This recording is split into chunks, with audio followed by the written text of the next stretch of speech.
shaking the dust off dungeons. It is I, the dimensional shambler of your mind.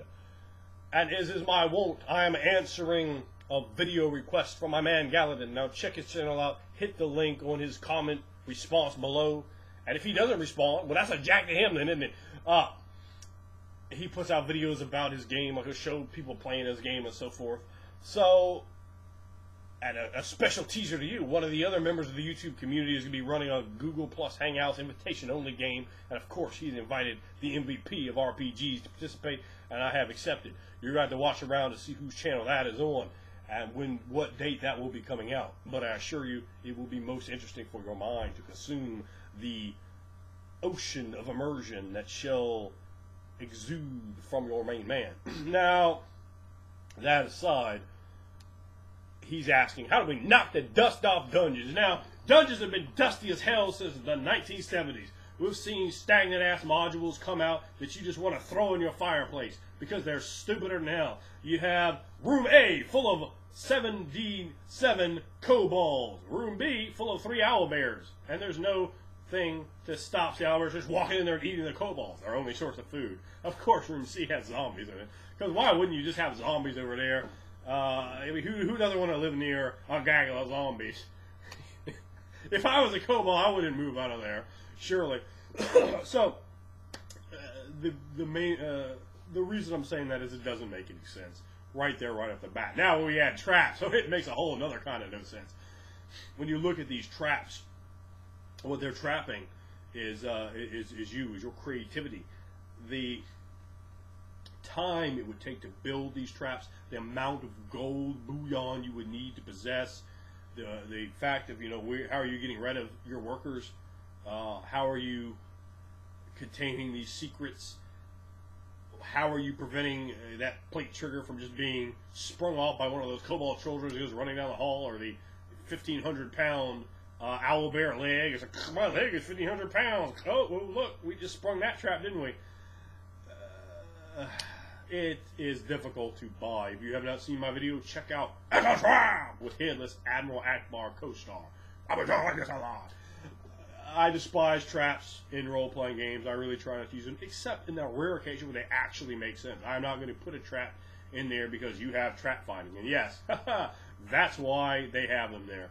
The rogue or thief class really is highly questionable of the 4 archetype bases. I think it's the most questionable to be included as an adventurer, and often it is designed, well, you have a thief, so we got to give him traps to disarm, because that's boring as hell. So for me, I just say this: if you're playing that kind of game, search everywhere, every 5 foot, take 20, and then do it again. Yeah, that's right. We'll just take it 20 on this square, and all right, do it again. That's right. 3 more times after that. And it's a ridiculous style. And I will tell you this, I would never make it to town. No, it will never happen. Because I will search and search and search and search and search all day, all night. You will not get me to fall in a pit trap. Fun for that one again. All right, bad puts aside, I want to kind of get that idea into you. What makes it bad? What makes it stock and linear? The slow progression of more powerful monsters. Oh, look, now we're going down where even the more powerful monsters live, because that's where they all live, right? For some reason, they live down. They don't just be like, oh, I like to actually be able to get to the surface. Nope, there's like 80 traps between them and the surface, so they've never been up there. There's no chance that beholder was ever able to get past the 95 traps there. I care if you're beholder or not. You can't take that level of trappage. It's just not going to happen. Not for you, beholder. You can behold your ass down in the cellar, where you apparently belong. So, when you see things like that, particularly places that they have the reputation of Undermountain, who the hell would go there? I sure wouldn't. I'm going to go adventure in the Temple of Suni. That sounds a lot more awesome than getting killed. Sorry, guys. Our adventure days are done. I've already knocked a few thugs over the head and took their loot. I got plenty of money, and I'm good to go. I'm not going to go spend that on a more powerful magical sword so I can go get killed. That sounds stupid. I have way more gold than I'd ever need to spend in this lifetime. I have generational wealth already. That's right. Once you start adventuring for a while, you generate generational wealth. What's the average commoner make? Half a copper a lifetime? Well, you have more than that. You have like 3 copper. So that's like 6 lifetimes. Awesome. Right? It means your children's children will be buying gruel and bread with that loot. Now, it kind of points out, like, you know, a real flaw. It's like, well, this is what the game master set up. Why? Why did you do that? Spend your time building NPCs. If you want to use a dungeon, don't put the traps in it. Put the traps somewhere else. I think traps are okay when they really actually make sense, when they're organic, when you can see them and you go, oh, I believe somebody built that. When you have a trap and you know the game master cannot answer the question, why is this trap here? The game master cannot answer. Well, the answer they give you is like, come on, dude, really? Really? No, son, we don't get with that. That's just a bunk answer. And when that's all they could, when the best they could do is come up with that, no. You need to have a real, well, actually, this is exactly why it's here. And it needs to make sense. And it really needs to make sense. And this is why not only it's here, but it's not been set off. Sometimes I like to use a big trap, and it's like completely sprung. You know, and the player's like looking at it. So there, use that one. Look at it. Oh, this big death machine. Yeah, it's sprung, and there's the other idiot that fell in there. Maybe it's just like a big animal. Maybe it's another adventurer every once in a while. But I don't really like to have a world of adventurers. If I'm running Forgotten Realms or something with a lot of that, then I might use that. But probably like another monster, like a big monster. You know, if there's zombies, remember in Room C, why would a zombie just wander into a trap? Of course he'd wander into a trap continuously. You know, you can even do something creepy, like having like a zombie parks down there. Like, I mean, that's creepy, dude. Like if you start, like the zombie parks are like coming to him, like he's all mangled up in the machine, but he's not dead. He is dead, but he's still zombified, and he's like all like down like this, right? So they get up on him, like of course they're gonna try to search the body and loot him, right? So they get all up on him, right? And they're like, oh, and they all come up, and then just like you get kind of close to him and say, okay, what are you doing? So you show me, you know, if I was him, what are you doing? And they come up and then grab him, look up and just do this, and start pulling their arms, like you're gonna bite them. They will freak their shit out. Right there, you have a score win for the dungeon. Remember, we're going to knock the dust off this dungeon. Now, make sure you have an ecology to the dungeon. You have things for them to eat. Describe the shit and the spider webs. Describe the bats and the filth and the piles of guano and the roaches and the centipedes and the little crabs and the dripping water and all these things, the mold, the fungus, maybe even luminescent, strange little cave spiders. And use your imagination. You don't just have to use animals from the real world. You can put all sorts of strange things down there that are interesting. Where's the water source? How are the owlbears down there? They'll just die of dehydration. Owlbears need to drink. So there needs to be a water source. So have one. And you can be like, open up a whole interesting level of exploration there. Maybe there's like a grate, right? And it's like a little river goes by with a grate. And you're like, oh, what's this whole grate here for? Well, you have a reason it was there. Maybe it was built by gnomish settlers before you wipe them clean from your earth because they don't deserve to continue. And you're like, oh, dummy, no more of you. But they can like pry open that grate and actually like adventure in there and swim down there if they so choose. But perhaps they don't try that. And, you know, they go a different way. You know, you can provide all sorts of strange scenery. Give them lots of detail, lots of strangeness, the stalactites and stalagmites, and talk about dripping substances, you know. Provide them with strange new food sources of the odd creatures that live down there underground. Have NPCs to interact with. Everything doesn't need to be hostile. And things that are hostile, maybe you can diffuse it. If I am someone that can be spoken to, maybe I'm like, oh, yeah, I don't necessarily, I'm a goblin, I don't really want to get killed by these badasses with their ion stones and Medusa-headed shields. I don't really need to mess with them. Clearly they're going to whoop my ass. Maybe I could even get some money out of them, like, you know, and act a different way. You know, everything doesn't need to be a combat encounter. There can be role-playing encounters, particularly if they're smart enough to have bought languages or abilities to communicate with these different species that exist and persist. And they want to continue. Things aren't just like, I want to die. Divorce yourself with that. They want to continue to live. And they want to prosper. So attacking the party might not be their best idea. You might have something like a dragon at polymorphs and just comes up and talks to the players. They're like, well, they're way underground at this point, deep in the dungeon. The dragon's like, what the hell are these motherfuckers doing here? This can't be good. The dragon's here, story. Dragons have a great memory and live forever. They're like, oh, yeah, adventurers. They done killed my cousin. Oh, I'm not trying to have that happen to me. Oh, let me just talk to him.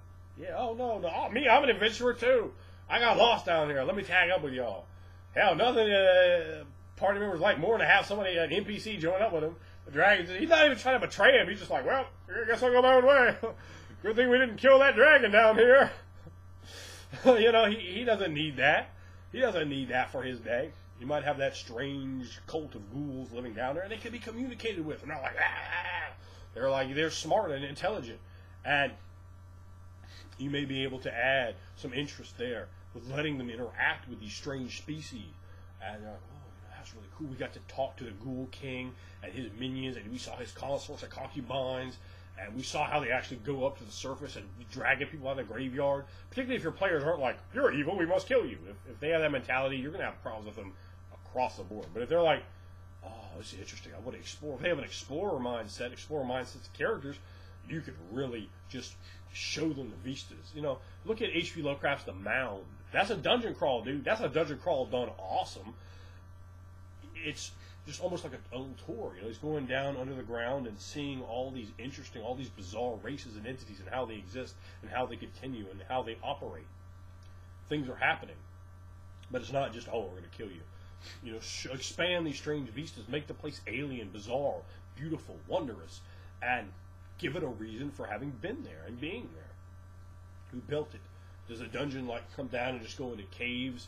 You know, describe the waterways and always, you know, explain the thing. Remember this being lit by torches and how the torchlight reflects off the water and build tension. You know, you can make them think something's in the water, but it's just really their mind kind of playing tricks on them and the torchlight and the dancing around. Remember how a torch actually looks under a subterranean area when you're spelunking. It's easy to let your hyper imaginative adventuring mind this looking for monsters go, oh, there's something there, and you're like attacking just some water that happens to reflect off. Perhaps this water that has a little bit of oil or some grease or something in it, or there's some big fish in there and they're kind of popping around like multiple ones, but it kind of looks like one big thing moving, and you're like, oh, I'll try to get ready, but it's just some fish, man. And maybe you catch some and they're delightful, but maybe they also are poisonous, and you're like, oh, you're all jacked up eating a blind eyeless albino cavefish. There, you know, are great scenes. You know, how about having an aboleth? And there's like an aboleth down there, but the aboleth wants knowledge, and the PCs are full of it. The aboleth might come to them and be like, "Oh, look, why don't you hook an aboleth up with what's going down?" He doesn't want to kill them, or necessarily, maybe he doesn't want to enslave them, but he wants to assess a threat first. So he begins to probe out. Maybe like not even showing himself at first, like speaking, and the voice echoes everywhere, like oh, and the caverns like talking to them in some language, and you know, you do some sort of almost robotic sort of voice, who are you? You know, and it's just echoing everywhere. Audios, probably my favorite dungeon crawly monster. I have an entire ecology built up for audios, from exactly how they start, what their larvae look like, the gestation period, the how one comes to maturity, what they subsist on, what they're doing, and whenever I drop them on players. And I'm very, very judicious about their use, but players love it. Oh my god, I love it. And they just sit there and interact, and I'll role play a single audio scene. I mean, that might be 3 hours of game time. It might seem preposterous to some players doing hack and slash. Man, we do like 8 battles in 3 hours. What are you doing? Just a scene with the audio? Go, yes. And the player goes away thinking, man, oh, and their mind is blown. They're so into that. It's the same thing with that dragon that lives down there. Particularly if your players know that you're not just, if everything is set up in front of them, like bowling pins to be knocked down, they're going to try to knock things down. But if they know you'll put things that are so vastly beyond their ability to kill there, they might play a little more realistically. Like, oh man, I don't know why that really hot kind of drow, but not really drow looking chick. There's something else going on here. Why she walked up and started talking to us?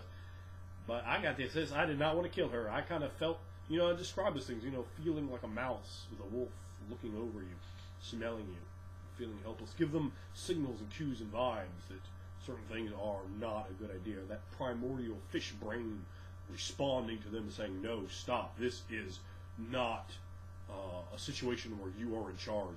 You are a fright-filled prey animal now. You are out of your element, and this is a bad thing, like being deep in the water, barely able to swim, bleeding with sharks circling around you. You are not in charge.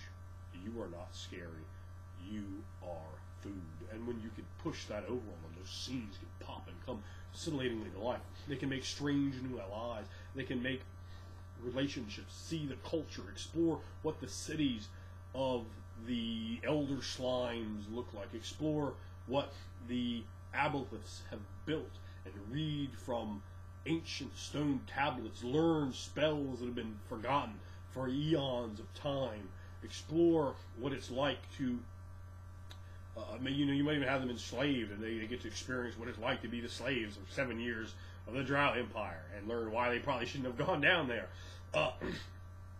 What is the conversation like with a solo Darrow? You find one Darrow. Darrow are fractured. Their brains are smashed and broken like a million panes of glass across the floor in a hammer factory. But what is it like talking to one, particularly if he doesn't have like anything sharp to stab you with? It could be a riveting role-playing discussion, particularly if the players know he has a piece of information. If they need to retrieve information, not just get whatever coins they can. It all comes down to why they're motivated to go down there. What are they trying to learn? And if you build that up right, and I give you 1,000 plots, but that's a lot of different videos, so I can't really go into explaining that. But it's all about giving them texture and feeling, and allowing them to interact with the strange and bizarre things. Don't be afraid to roleplay a dragon, an aboleth, a Darrow, a drow. Don't be afraid to roleplay an Audiog, or a Chull, or any of these other strange creatures. I love the challenge of putting the hat on of the tentacle-faced Chull and role-playing it. How does it interact? What does it want?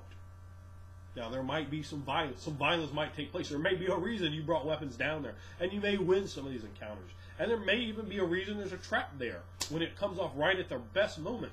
In fact, I had a player one time, they're in a pirate cave opening up a chest. He's playing a rogue, and I see he's got a chest, so what are we going to do? So I'll take the chest and open it.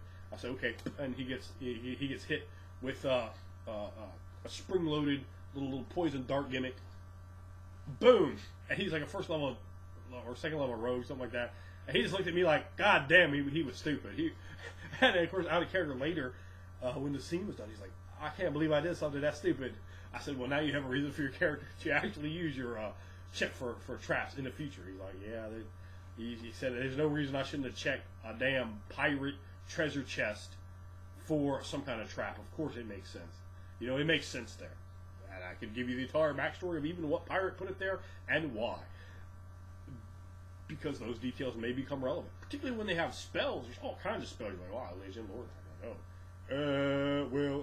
no, I'm going to tell you. I'm like, oh, this, and this. And then the players, they're always like, oh, and they're so impressed when you just punch them in the mouth with knowledge. And I suggest you do punch them in the mouth like you were Nick Diaz. Just keep sticking them in the mouth over and over again. Light shots and heavy shots. So, making the dungeon different, how you do it, it's just with the NPCs, man. It's always with the NPCs. Monsters are NPCs. They can be role-played. They can be embraced with their strange, bizarre alien cultures. Use the scenes, man. It doesn't have to just be, just drawing down this dungeon dimension. People, they like to map them out. Dude, never do that. Never map out a dungeon. That's the worst thing you could ever do. It's so freaking boring. It drags a game to a grinding halt with the player. Oh, hold on. And then he draws it all wrong. You're like, oh, wait a minute. No, don't worry about none of that noise. Don't do that. That is a horrible thing. I will never do that again in a game. I will never use that. There's very easy ways to get around that. Particularly in a D&D game, like if you have spelunking, or what do they call it in D&D? Dungeoneering. Dungeoneering roll. Okay, you remember how to get out. Oh, no, you don't. The characters aren't really going to draw. I mean, it's just, that's a complete waste of time. Remember, in those dimensions, they might not be able to swing around a two-handed sword or a pole arm. They might have to go with a dagger, or maybe, something a little bit bigger. They might be able to get away with a hanger or something like that. But bring those details in, man. What happens when they run out of torches? And you're not playing a dwarf or something. You're just like, oh, a bunch of humans and elves. You're like, oh God, we're down here in the eternal darkness. So that can be very interesting and very, very scary. Particularly, if they lose their way, and you got like a cave in and they're just dropped. You're like, well, yeah, that whole map you had anyway, that was a waste of time because that's gone. You ain't getting up there. You just fell like Land of the Lost style. Boom, and another thing you do, find like an ancient ruined city down there under the ground. Just like you have no idea what it is, and there's strange secrets there, and they begin to piece clues together, perhaps even as to what caused this. And perhaps it even leads to like a whole other huge plot arc coming out. Oh, well, these things actually are now coming back because you came down here and meddled around with and just broke the seal on the gimmick that was keeping some sort of evil at bay. That these people that don't even exist anymore, this eldritch or to see this elder race that was dealt with by an eldritch evil and sacrificed themselves in a ritualistic genocide of their own making to prevent this. But now you have unleashed it. Now, so there's responsibility. There's a new deal, a new plot hook right there from the middle, and you can roll with that. There are so many. I mean, I could go on and on and on and make this video hour and hour long, explaining how to. Hopefully, and that's going to answer your question on how you can really revitalize a dungeon. Just put yourself there, smell it, feel it, be able to taste it, interact with it, make it strange and odd and different. Don't worry about traps and mechanics, and make the scenes what's important. Make NPCs that they can react with. How do you role play a Darrow whose mind is broken? How do you role play a Neoji who has been outcast from his people and is trying to do anything he can to get on the good side of the players? Just, my friend, we're all outcast here. There's no reason you shouldn't allow me to help you. I can be a good guy, and they know, man. They just put their boots on that Neoji, but there might be just one little reason they can't. One thing that makes him indispensable. And you could just work so many things out like that. Walking down into a room that has all these ancient stone crumbling figures and strange hieroglyphs and odd back areas, burial chambers, sarcophaguses of something that's gone.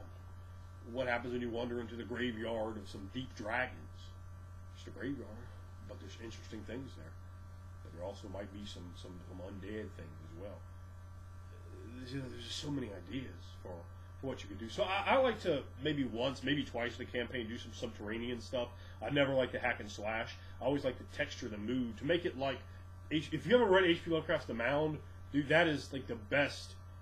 That's the best way I could describe to want to run something like that. I would say read that now, and that's probably going to get you to really understand interacting and seeing the cultures and feeling it and keeping things creepy.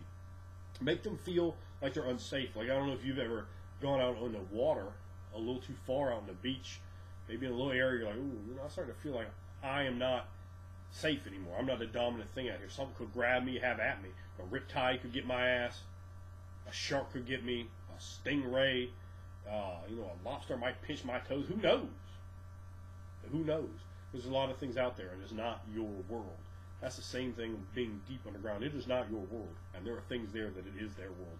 And that pressing that tone and mood upon players can really kind of get them like, ooh, this is. You want players to come out of a dungeon with only thinking this. God damn, that was a bad idea. Why did we do that? Why did we do that? Oh, we got these magic items. No, my brain is destroyed. That was horrible. Why did we go with Andrew's character to the Temple of Suni? And that is the moral of that story.